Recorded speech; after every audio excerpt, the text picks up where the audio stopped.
There are many people who attempting to lose weight, some will succeed and others will fail. However, the biggest battle for people who are able to reduce their weight is often to keep to their ideal weight.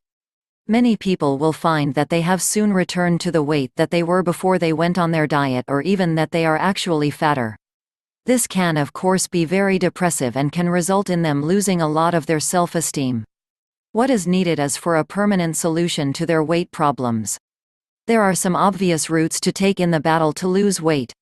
They would include increasing the amount in which we exercise and reducing the amount we eat. It is this eating issue that can be the hardest to control and to reduce, as our temptations often get the better of us. In my opinion, what we need to do is to make our house a fat-free zone. If we become hungry and start looking through the cupboards and notice, for example, a packet of crisps, it can often be very difficult not to eat them. Our desire for instant food can become too great and our inner demons try and convince us that one packet will not hurt.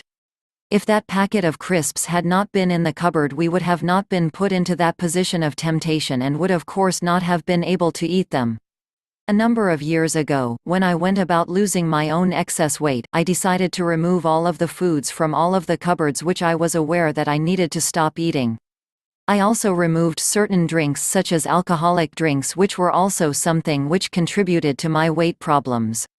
I put into the dustbin all of the takeaway menus that I had and basically attempted to make it as hard as possible for me to eat or drink anything that I shouldn't have been.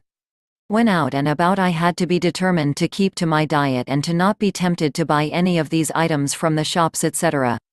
This was not easy to do, as I am somebody who loves all of these fatty type foods.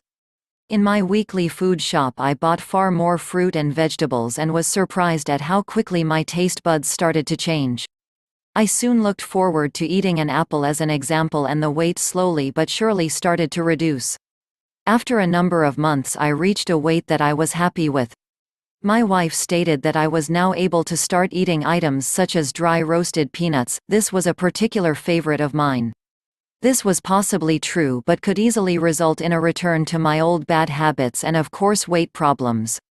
I decided to stick with the fruit, and my cupboards are still free of those foods which I love to eat but which are not good for my weight.